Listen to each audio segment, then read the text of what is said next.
A inicios de julio del 2025, la ex canciller Laura Sarabia presentó su renuncia irrevocable al presidente Gustavo Petro, después de haber sido una de sus funcionarias más cercanas, situación que ha causado todo un revuelo. Además, recordemos que es ella quien ha ocupado cargos bastante importantes dentro de su cartera. Así es, Luisa. Ella no pasó desapercibida en el gobierno nacional de Gustavo Petro y tampoco su salida, como ya lo mencionabas. Es decir, que estuvo muy envuelta en bastantes polémicas, pero también se le reconocieron muchos aciertos. Esto generó, pues, en medio de su salida, bastantes reacciones que la idea es que las miremos acá en la trinchera. Así es, Simón. Además, hoy también estaremos hablando de todos los movimientos que tiene la política.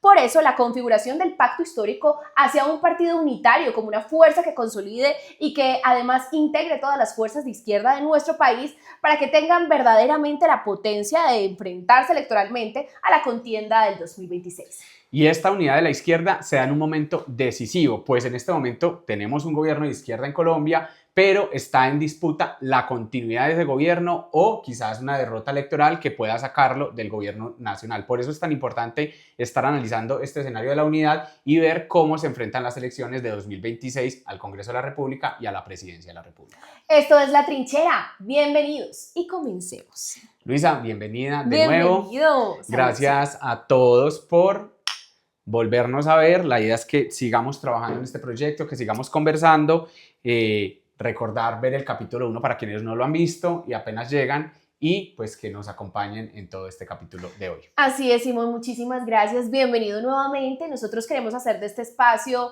la oportunidad para la construcción colectiva donde todos y todas nos sintamos parte de algo y con la oportunidad de objetar, opinar, recomendar y demás.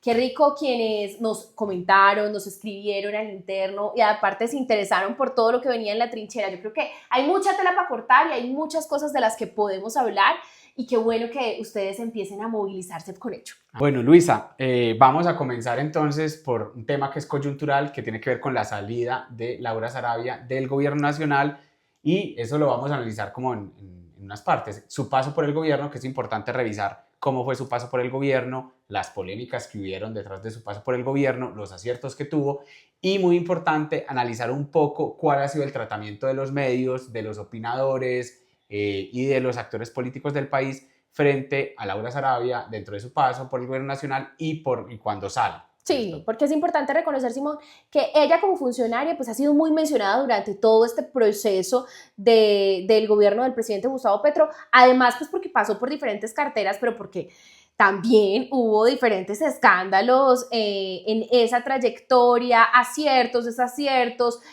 bastantes roces internos que dejaron también en evidencia un poco esa inestabilidad dentro del gobierno del presidente y pues que es importante también reconocer y que cada uno de nosotros pueda como hacer su propio análisis individual de quién fue ella y por qué generó tanta incomodidad al interior del gobierno y pues en general. Sí, y entonces empecemos primero mirando su paso por el gobierno, que creo que es importante empezar pues, o mencionar. Sí. Ella llega al gobierno nacional en medio de la campaña presidencial de la mano de Armando Benedetti, donde se gana la confianza del presidente.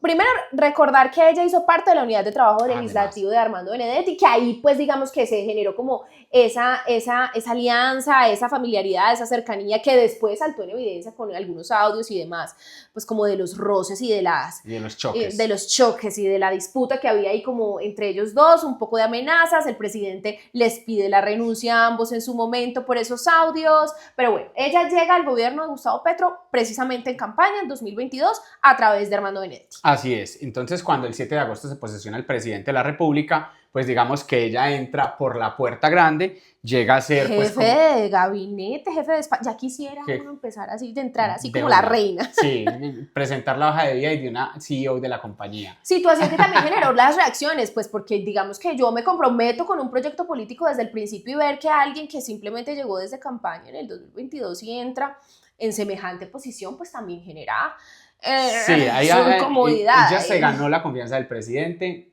pues digamos que y le permitió llegar directamente a un espacio muy importante, iniciando su paso por el gobierno en la jefatura de despacho, pues, o digamos como en este lugar muy importante. Y luego de eso... Ya es nombrada directora del Departamento de Prosperidad Social, del DPS, generando pues como una polémica porque ella regresó después de ser jefe de gabinete, que hubo el escándalo con la ex niñera. Sí, eso es importante. Sí, cuando ella era jefe, digamos, de gabinete, pues digamos que hay un caso de un supuesto robo de una plata que tenía ella y entonces se suponía $7,000, que era que el la polígrafo, niñera. Y entonces pues se supone que la llevaron, usaron pues como los medios de, digamos, del aparato de la policía, polígrafo, un montón de cosas. Eso generó una gran polémica. En medio de eso estalló pues como el conflicto con Armando Benedetti, que él en ese momento estaba embajador, sale Venezuela. del gobierno. Sí, ella estaba en Venezuela. En ese momento ellos dos salen del gobierno, pero luego entonces llega al Departamento de Prosperidad Social, que es una de las carteras más importantes. En agosto del 2023. Sí, en el 23. 2023, agosto, sí. Sí, siendo esta una de las carteras más importantes del Estado colombiano, de cualquier gobierno, porque es quizás la que más presupuesto tiene. Y ahí genera todo tipo de reacciones de parte de los medios de comunicación, en donde pues señalan y juzgan al presidente por permitirle regresar a alguien después de haber estado en semejante nivel de escándalo. Así es. También hay que reconocer que cuando está digamos, en el DPS, pues tiene unas apuestas importantes. Y para mí me parece, para mí es importante resaltar lo que fue la misión Guajira. Ella llega al DPS con una actitud muy conciliadora entre los distintos actores sociales, políticos y económicos del país y sacan adelante este proyecto. Un plan integral de intervención social que ayudó exactamente, Simón, a 7.500 familias guayú. Sí, entonces muy importante que también hay que reconocer esos aciertos. Ella estando en ese lugar, pues logra sacar adelante esto en un acuerdo entre distintos actores para llevar la agenda social del presidente de la República de la mano del sector privado a La Guajira, que ha sido un departamento bastante olvidado de nuestro país. Ya después, en febrero del 2024, ya se asume como en el departamento administrativo de la presidencia, en el DAPRE, ya asume esa dirección, cosa que también pues generó bastante revuelo, no solo en el exterior, pues en la oposición del gobierno y demás, sino también al interior, porque el DAPRE es bastante importante, digamos que es ese preámbulo a toda la agenda presidencial. Es el filtro. Tiene una importancia. Sí, o sea, prácticamente hoy, si tú quieres llegar al presidente, tienes que pasar por el DAPRE. Entonces, digamos que ahí se generó una cosa, digamos que como siempre hubo una polémica detrás de Laura, pues los medios, la oposición cuestionaron la llegada de Laura al DAPRE, que por qué sale de Prosperidad Social, pero al interior de gobierno y al interior, digamos, de los sectores políticos, inclusive de la coalición de gobierno, empieza a haber como una discusión, una dificultad de acceso al presidente de la República. Se empieza a decir que Laura cercó al presidente, lo aisló y pues le daba prioridad a las cosas que ella consideraba prioritarias dentro de la agenda del presidente. Sí, así es. Eso digamos que... Así fue como una sensación un poco muy generalizada realmente, seamos sinceros. Sí. El presidente, aunque fue un momento muy ejecutivo, yo creo que Laura es una persona muy buena en términos administrativos, pero también siento, pues esto sí es a título personal, es una percepción muy, muy mía, que ella efectivamente aisló al presidente. Claro. Sentía en ese momento, en su paso por el DAPRE, a un presidente muy alejado. Sí, el presidente quizás fue un poco eficiente en algunas cosas, pero también fue muy aislado en ese momento. Algunos ministros se quejaban, como no, es difícil llegarle al presidente, tengo que hablar con Laura a veces no me contesta. Hubo bastantes cosas pues en ese momento, a través pues o en ese nombramiento de ella en el DAPRE, y pues digamos que otra de las polémicas que hubo detrás de Laura Sarabia. Así es. Ya posterior a su paso por el DAPRE fue nombrada como ministra de Relaciones Exteriores, canciller, cargo al cual renunció pues, a principios de julio de este año. Sí, hay que mencionar que la llegada de ella cae a la Cancillería, pues cae también con la llegada de Armando Benedetti al gobierno y que llega el primer Consejo de Ministros, que yo creo que había que hablarlo. Sí, primer Consejo de Ministros televisado. ¿Qué te pareció? A mí, Frank, yo les voy a decir, yo tuve esta conversación con muchas personas cercanas al proyecto político y bastantes detractores que hacen parte pues de mi círculo social. Y yo siempre lo dije con toda la sinceridad y sin temor a ningún comentario. A mí me encantó, me pareció exageradamente acertado, sobre todo ese primer Consejo de Ministros. Yo estuve demasiado conectada y como que, pues fue impactante, claro, como darse cuenta también de todas como todo lo que flaquea en el gobierno, que pues uno puede tener una percepción, pero digamos es distante, pero verlo así de manera tan tangible, pues sí fue como un shock Pero me parece maravilloso que el presidente haya tenido la capacidad de decir, vea, es que usted no me está sirviendo para esto, a ver, avíspese y resuélvalo y hágalo de frente del país, porque es que usted le debe sus funciones a esta gente. Claro, no, y yo creo que hay como dos cosas. Por un lado, en términos de entretenimiento fue espectacular. En mi opinión, yo me divertí un montón. Creo que, o sea, los memes de la Casa Estudio, creo que todos nos divertimos un montón Sí, con sí, eso. Creo que es valioso en términos de presentar un gobierno que es diverso. Creo que eso quedó en evidencia de las dificultades internas, de las críticas de Susana, de la vicepresidenta con la llegada de Armando. Ahí hay un montón de cosas que quizás, en mi opinión, se subieron un poco de tono, que muestran también una debilidad en el gobierno, ya poniéndolo en el plano de la política, digamos que no es tan favorable, pero muestra lo que es un gobierno que además es amplio, no es un gobierno de una sola línea, de un solo pensamiento, sino donde hay una diversidad y pues se encuentran este tipo de roles. Pues yo creo, Simón, que también puede ser parte de una estrategia. O sea, si revisamos, digamos, a nivel Latinoamérica, otros gobiernos de izquierda, como en México, AMLO tuvo una estrategia similar, en Venezuela pasó exactamente lo mismo, y es también mostrar un poco como con transparencia cómo es que pasa, es que esto lo hablábamos en el capítulo pasado, o sea, lo hablamos en términos del tarimazo, cómo se hace esta negociación delante de la gente, cómo lo que pasa en el gobierno y cómo lo que le exige el presidente a sus ministros es parte de también una rendición de cuentas que ellos le deben no solo al presidente porque es su jefe, sino al país entero. Sí, y yo creo que ese tema de la transparencia sigue siendo fundamental en este gobierno.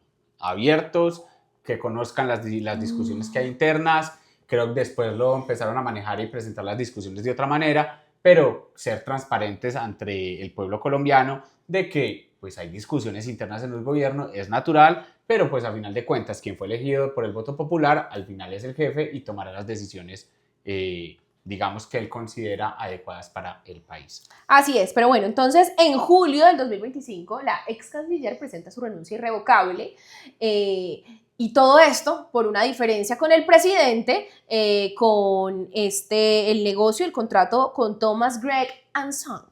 Qué mal inglés. ¡Ay! Perdón, estoy casi bilingüe. Sí, digamos que ahí es donde se da, en medio de que ella venía cumpliendo unas funciones, pues digamos que la gran diferencia que termina pues en la renuncia de Laura tiene que ver el manejo de la elaboración de los pasaportes, donde estaba pues como ese tema del contrato con Tom. Ahora soy yo. Me estabas criticando. A mí no, me haces el favor y lo pronuncias. Con Thomas Gregg & Son. Okay. No sé, lo dije pues seguramente muy mal. ¿Quién pronunció mejor? ¿Quién pronunció mejor? Pero digamos que se da esa diferencia, ella presenta su renuncia y que ahí viene como lo interesante del asunto y que nos parece importante mencionar y resaltar pues en esta conversación, y es cómo fue el tratamiento que se le dio a la renuncia de Laura después de que los medios le dieron tanto palo durante tanto tiempo. O sea, ella la trataron de ser una funcionaria déspota, un montón de cosas, que porque tenía que volver al gobierno, que ella no tenía que haber vuelto. Ay, Martí, que ella no tenía que haber vuelto. Y pues entonces ahora que presenta su renuncia por este tema de tener diferencias con el presidente en la contratación del tema de pasaportes, pues ahora sí es que era la funcionaria idónea, era la funcionaria responsable, la que manejaba todo muy bien. Mucha sensatez, porque esto, aquello, pues eso definitivamente muestra la parcialidad de los medios de comunicación y me parece lamentable pues porque deja muy mal el ejercicio periodístico y realmente a mí me parece necesario como ciudadanos que reconozcamos cuáles son esos grupos empresariales que financian a los medios de comunicación para que uno tenga como claridad en cuáles son sus posturas, porque es que pues no tiene lógica y además es demasiado evidente, no solamente está pasando con Laura, pasó con exfuncionarios como Campo, como Mr. Taxes, mejor mi inglés, Mr. Taxes, y otros funcionarios que han pasado por el gobierno del presidente, que posterior a su salida han querido mostrar su postura o los medios de comunicación han querido evidenciar de manera radical el distanciamiento con el gobierno del presidente Gustavo Petro. Sí, así es, y es que uno dice ya, funcionario es malo, pero exfuncionario es súper bueno. Esa es como la lógica que han venido y exfuncionario distante del presidente es ganador. Es ganador, ese man yo creo que tiene, o esa persona tiene ya su hoja de vida resuelta para futuros cargos en cualquier lugar, en el sector privado o en cualquier otro lado, porque pues salen como si fueran los mejores y eso hay que cuestionarlo bastante. No, y aparte le da vía a la politiquería como la de Vicky Dávila con su comentario de ahora sí, Laura Sarabia, cuente que es todo lo que sabe, el país se lo agradecería, o sea, por favor. Ah, sí, cuando No, antes le daba no, palo no. por cualquier cosa que hiciera Laura, eso es bastante No, es cuestionable. lamentable. Sí, yo te quiero hacer una pregunta, Ay. Luisa, que te voy a poner ahí como entre la espada y la pared. ¿Qué opinas del comentario en el trino del presidente Gustavo Petro al decir, ojalá Laura haya salido mejor persona después de haber pasado por mí, o algunos de esos términos, como diciendo, me conociste y entonces ahora eres mejor persona? ¿Qué opinas? Ay, sí, no.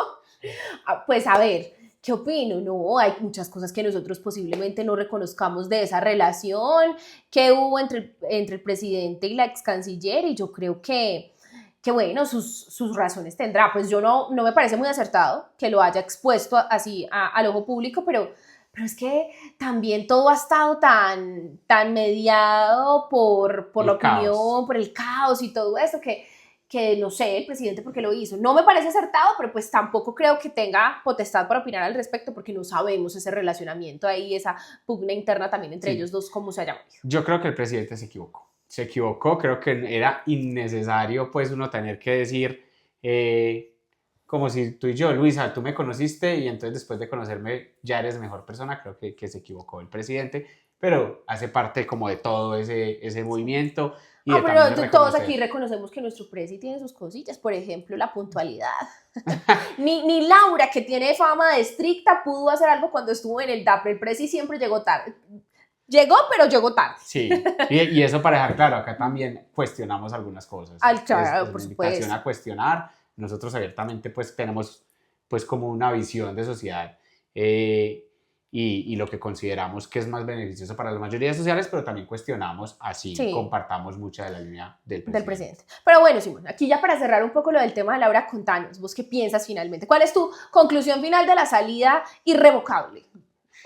¿O qué? Yo creo que Laura fue una funcionaria eficiente, fue una funcionaria que sirvió al gobierno colombiano, pero que también tenía unos intereses muy marcados que posiblemente no compartían con la agenda popular del presidente Gustavo Petro, y esas dificultades, digamos, llevan en este caso a su renuncia y algunas dificultades en el manejo de gobierno cuando, por ejemplo, estuvo en el DAPRE.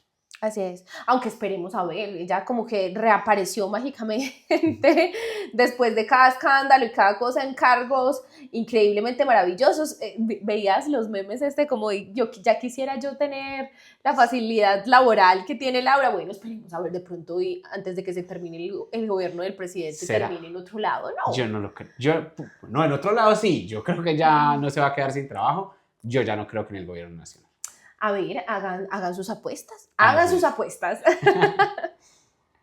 Bueno, Luisa, ahora vamos a hablar de, digamos, el tema que nos parece como más interesante en este momento y que es un poco más estratégico de la política nacional y tiene que ver con el escenario de la participación electoral de la izquierda para el año 2026. Congreso de la República, Presidencia de la República, cuáles van a ser los instrumentos de participación política, y eso tiene que ver con los partidos existentes, con la coalición de gobierno o con la coalición de pacto histórico, o pues digamos más concretamente con la configuración de un partido único unitario del pacto histórico en Colombia. Así es, Simón. Primero hay que tener en cuenta y hay que ponernos juiciosos y ya hacer un análisis minucioso, porque en términos prácticos, si somos conscientes, está iniciando la última legislatura. Es decir, a partir de este momento, los congresistas no se asoman por el Capitolio porque empieza la campaña pura y dura. Los del pacto tienen que asomarse a cumplirle al gobierno. Por supuesto, vamos a hacer veeduría juiciosa de los del pacto, pero hay que ser realistas. Digamos que ha sido un comportamiento que se reconoce, pues, históricamente el último periodo de cada legislatura, la última legislatura. Periodo de campaña. Exactamente, periodo de campaña.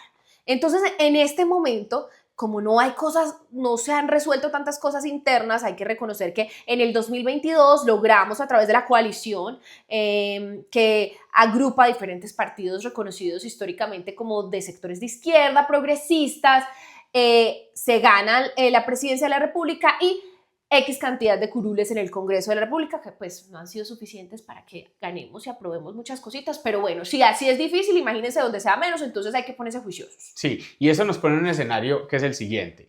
En Colombia, los partidos minoritarios tienen la posibilidad de hacer coaliciones, que en este caso el Pacto Histórico fue una coalición en donde estuvieron el Partido Comunista, Colombia Humana, UP, ADA, Maíz, no sé si me pasa alguno, Polo, Colombia Humana, Partido Comunista, UP, ADA, Maíz, creo sí, que ahí están todos, hicieron una coalición. Sin embargo, como en este momento ya dejamos de ser un proyecto político minoritario, pues de alguna manera hay que participar ya o cada uno independiente o en unidad en un solo partido político con una sola personería jurídica. Y eso implicó a empezar unas discusiones de cómo lograr la unidad de los partidos de izquierda y alternativos progresistas en Colombia. Y esa es la discusión en la que estamos en este momento. Así es, que además me parece pues maravilloso porque es esa idea del reconocimiento que a través de la unidad es que se logran avances más grandes, pero pues eso en términos prácticos, todo lo que implica organizarse, gestionarse, diferentes pensamientos, pues porque aunque se reconozcan cada uno de los partidos históricamente como de sectores progresistas y de izquierda, pues hay diferencias.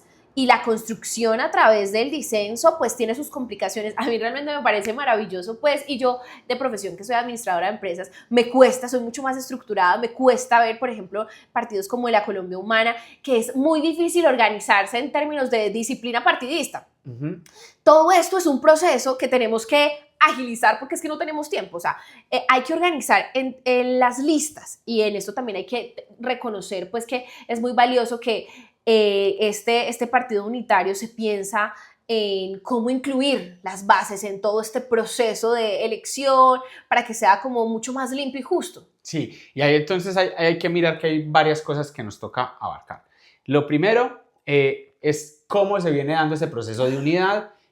Avances, digamos, la hoja de ruta que se ha pensado para lograr la unidad. Otro tema, los tiempos. Ya lo mencionabas ahorita, que es importante que lo revisemos, y es cómo están los tiempos en este momento para lograr esa unidad y poder participar en el 2026 como partido unitario.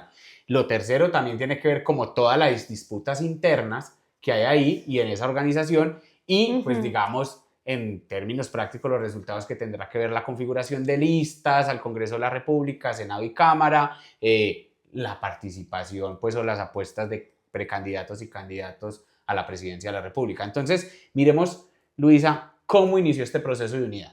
Así es, mira, Simón, pues a partir de diciembre del 2024 se acordó pues fusionar los partidos como la Colombia Humana, Polo Democrático, bueno, los que hacían parte de esa coalición que logró las curules y logró pues posicionar al presidente Gustavo Petro como presidente del país.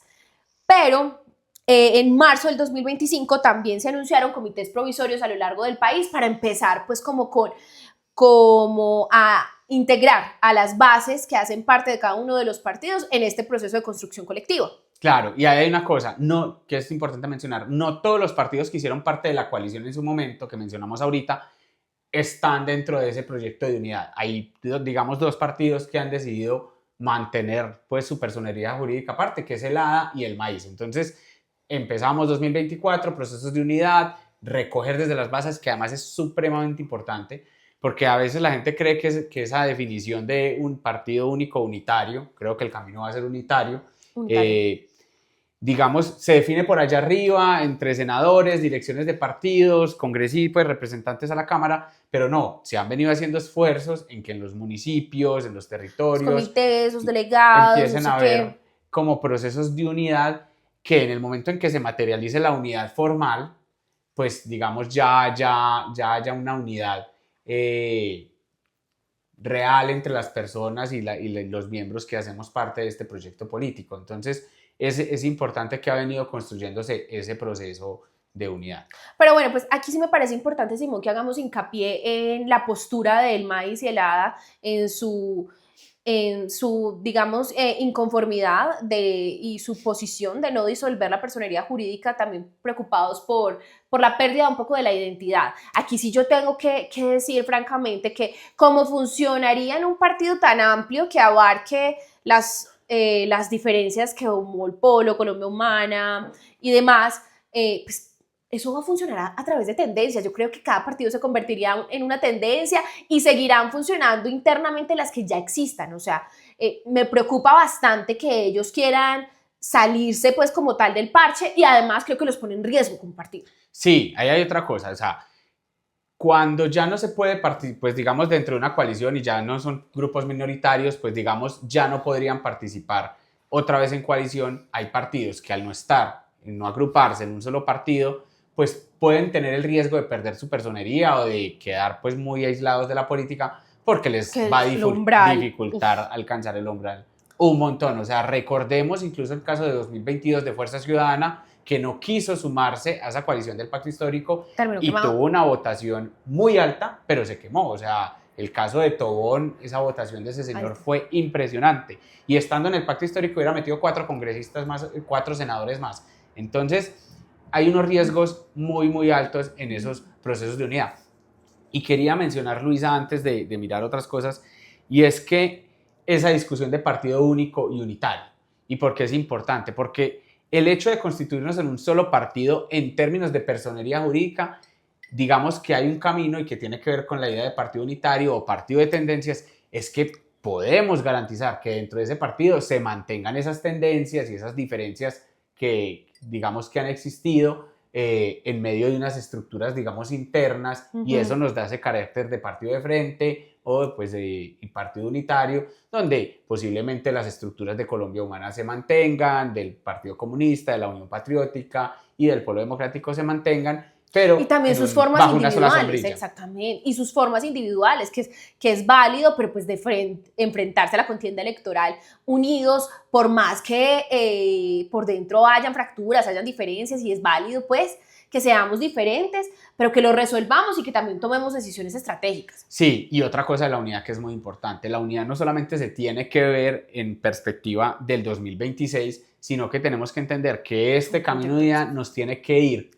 ayudando a tejer lazos, confianzas y, digamos, unidad política en cuál es el país que queremos a largo plazo. O sea, esto no es solo, creo yo, que para el 2026, sino que la apuesta tiene que ver seguir construyendo esa unidad, esa confianza, esos lazos, esas líneas políticas que nos tienen que llevar a ir construyendo ese país que todos nos soñamos. En medio de todas esas diferencias, lo que nos une nos tiene que potenciar para seguir avanzando en los cambios que necesita este país. Totalmente de acuerdo, Simón. Y aquí sí también se viene otra de las complicaciones que han surgido pues en toda esta intención de unidad, y es el asunto jurídico. Ahí tú y yo sí, mal, paila, hay poca idea, poca idea al respecto, pero sé que los trámites ante el CNE y todos los asuntos pues posiblemente pueda resolverse, pero es que me parece muy importante recalcar que estamos mal de tiempo.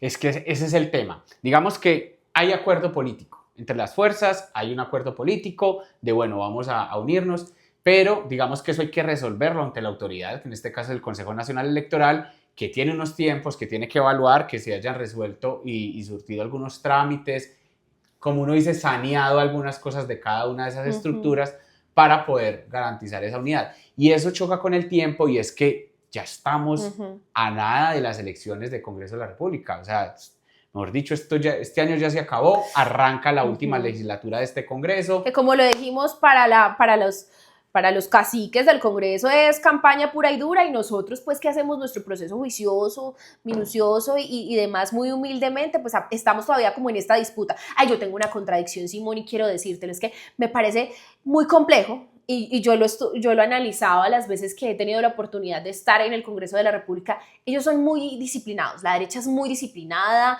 trabaja en bloque y demás, su actitud partidista pues es diferente, y eso de una u otra forma no está en concordancia con una construcción colectiva, entendiendo que somos diferentes, que puede tomar más tiempo, pero pues que vamos a llegar mejor porque estamos respetando precisamente esas diferencias. Eso evidentemente no pasa allá, pero en este momento también yo creo que es un llamado a la autocrítica, y es que durante el gobierno del presidente Gustavo Petro hemos visto pues que han habido falencias, y yo creo que una de ellas radica en a veces esas divisiones, ese conflicto interno que el no agilizar resolverlo impide lograr los avances que nosotros como ciudadanía, como sociedad necesitamos. Sí, y eso requiere voluntad en términos de cómo configuramos ese partido, el temas orgánicos, la organización interna, cómo se dan entonces las discusiones, cómo se resuelven de manera eficiente para que nuestra participación política en espacios como el Congreso de la República sea en unidad, sea muy eficiente, sea disciplinada, y necesitamos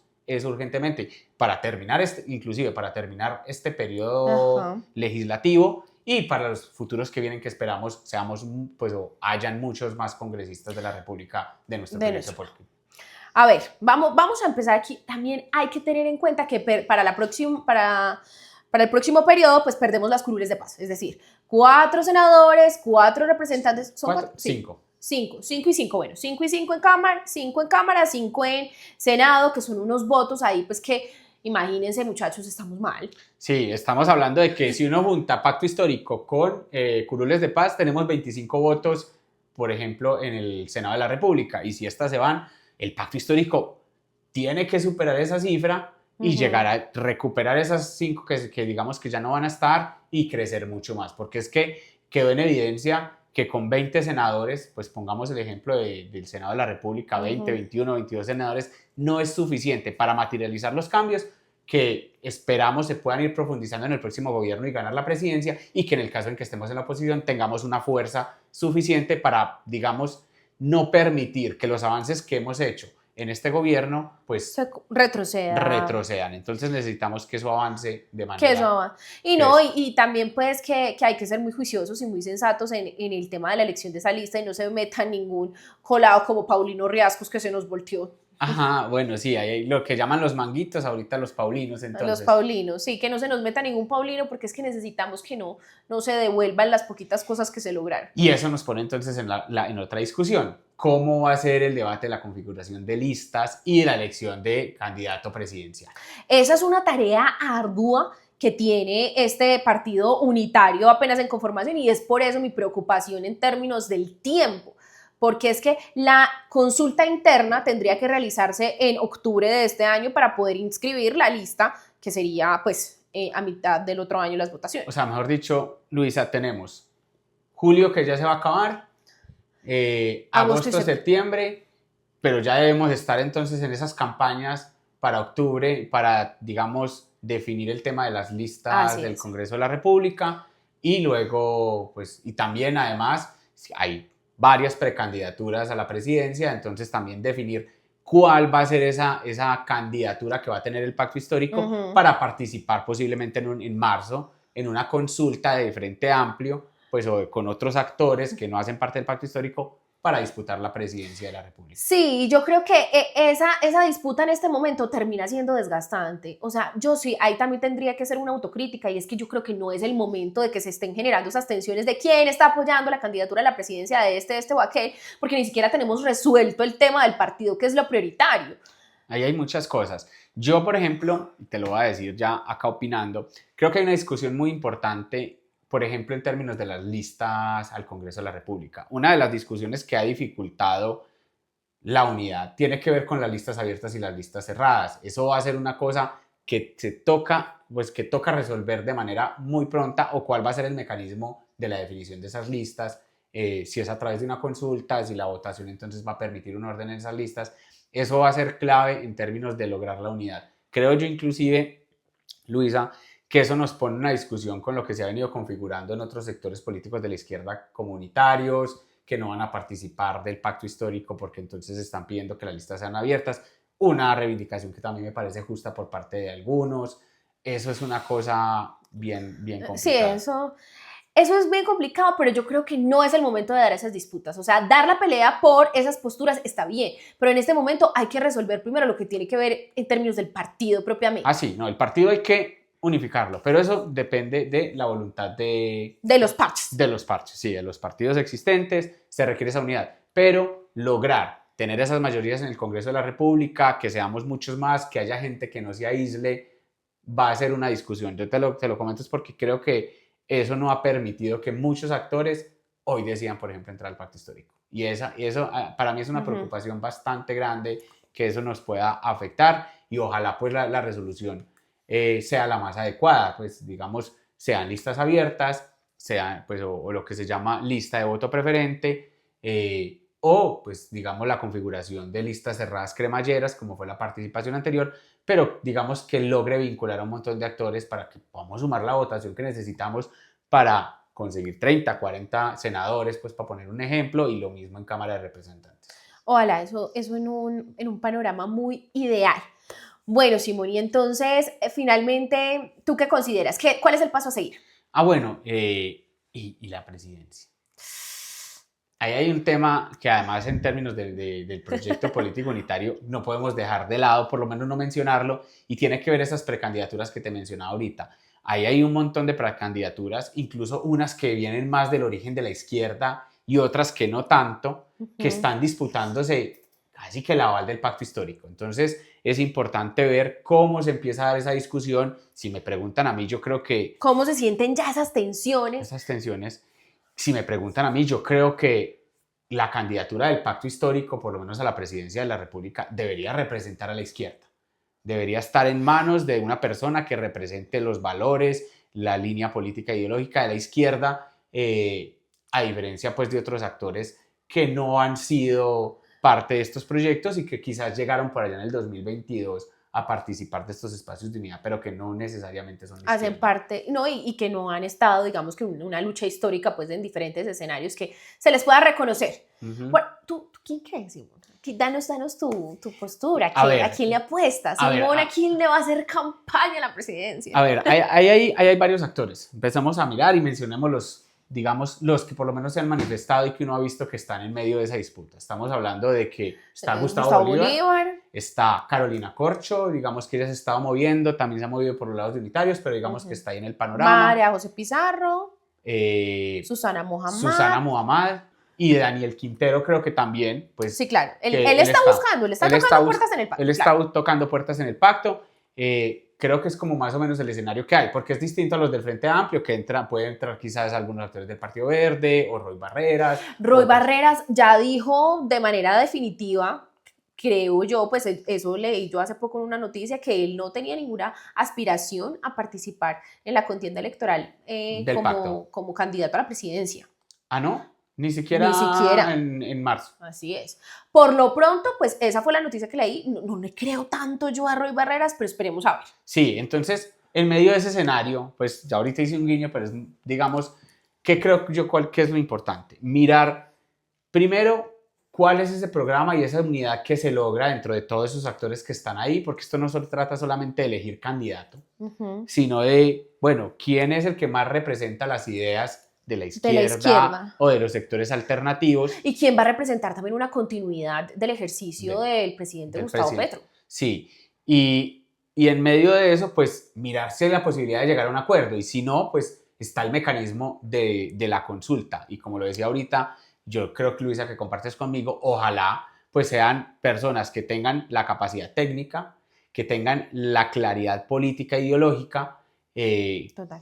Y digamos que tenga el origen en este lado, digamos, de la política, de la izquierda, de la lucha social, que haya participado del movimiento social, y que tenga pues esa capacidad de unir y llamar sectores. Creo que eso es muy importante, y ya más allá de hablar de que sea un producto pues vendible para ganar votos. Sí, sin embargo, pues yo me mantengo en que no considero que este sea el momento. Primero creo que hay que resolver otras cosas, hay que terminar un ejercicio juicioso. Deberían los congresistas del pacto también pensarse, aprovechemos que en esta última legislatura están los otros entretenidos en hacer campaña, en avanzar en cosas propias de las funciones como legisladores que tienen dentro del Capitolio, dentro del Congreso de la República, y dar las peleas en el momento que corresponde.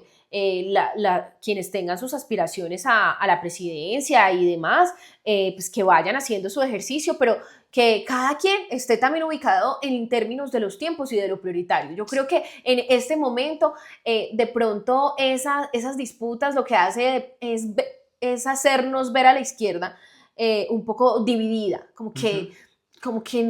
Sí, primero hay que resolver la unidad del partido, los mecanismos y los instrumentos que nos van a permitir resolver esas diferencias, y esperemos que eso se solucione muy pronto, porque Luisa, ahí sí con diferencias, el tiempo es muy corto y estas decisiones son supremamente importantes. O sea, ahí sí, entonces, como canal tradicional de nuestro país, esta es una noticia en desarrollo. Esperemos que se resuelva, esperamos que se resuelva prontamente y que todo sea de la mejor forma posible.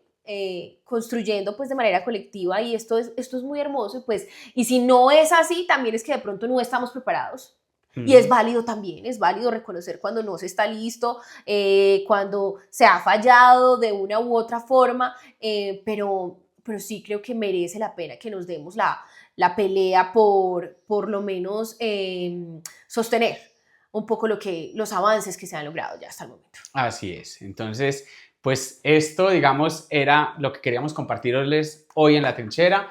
Queremos que ojalá puedan comentar y que abramos una discusión sobre esto que hemos venido como comentando nosotros aquí en La Trinchera, que los invitamos a seguirnos viendo. En todas nuestras redes sociales, estamos en Instagram, en TikTok y por favor suscríbanse a nuestro canal de YouTube en donde se sube todo el podcast completo. Listo. Así que bueno, nos dejan en sus comentarios qué piensan ustedes de Laura Sarabia, de la salida, cómo piensan que está el futuro del partido unitario, cómo ven al pacto, quiénes quisieran ver ustedes en las listas, déjenos saber en los comentarios para que próximamente nosotros podamos estar comentando también al respecto, porque recuerden que la idea de este espacio es que sea una construcción colectiva entre ustedes y nosotros. ¡Salud!